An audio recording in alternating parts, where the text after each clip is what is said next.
La 11e édition du Festival sur les droits humains, Ciné Droit Libre, a ouvert ses portes ce 28 juin 2015. Quand la jeunesse se met debout, tel est le thème abordé au cours de cette édition. Cette 11e édition, donc très colorée, jeune. Voilà, les couleurs, même quand vous voyez déjà, c'est des couleurs fluo de la jeunesse. Le thème, c'est sur la jeunesse, quand la jeunesse se met debout. Donc il y a toute une programmation autour de cette thématique. Donc comme d'habitude, on aura les projections débat. Et nous est revenu que, en tout cas, les films qui sont programmés cette année sont d'un niveau plus élevé que les films de l'année dernière. Donc ça veut dire qu'on a fait un peu plus que l'année dernière déjà en termes de programmation. Au niveau des activités aussi, on maintient toujours le village du festival. On a rajouté une activité qui devient une innovation cette année. C'est la rencontre des mouvements citoyens et des artistes engagés pour discuter pendant 2 jours, partager les expériences et trouver des moyens de travailler en synergie. Ce thème se traduit donc par d'abord le film qui est passé à l'ouverture, où on voit la jeunesse mobilisée qui chasse un dictateur. Ce thème se traduit aussi par le dialogue démocratique dont la thématique est l'engagement des jeunes face aux défis de l'insurrection, au défi de la préservation des acquis de l'insurrection populaire. On est au Ciné Burkina, une salle qui nous a été refusée pendant longtemps, à laquelle on n'a jamais espéré un jour pouvoir faire une projection. Et voilà qu'on fait l'ouverture du festival au Ciné Burkina.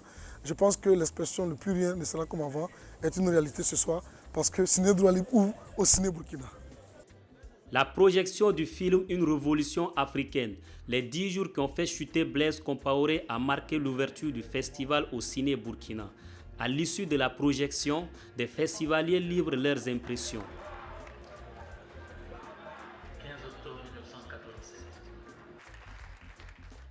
Ce qui est remarquable et qui est vraiment un travail professionnel, c'est le souci de donner des points de vue contradictoires.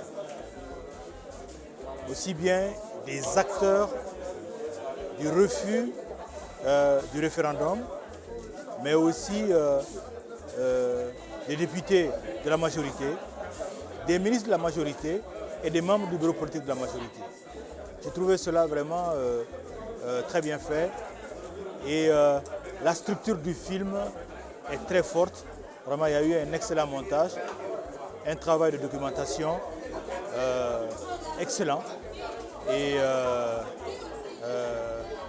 bravo pour les caméramans. Ils ont fait un excellent travail. Et je crois que c'est un film qui n'a pas seulement besoin d'être montré au Burkina, mais qu'il faut absolument montrer aussi dans les autres pays de l'Afrique. Je suis très émue parce que voilà, ça a fait revivre un peu la situation de l'octobre passé, que moi j'ai vécu en tant qu'étrangère ici.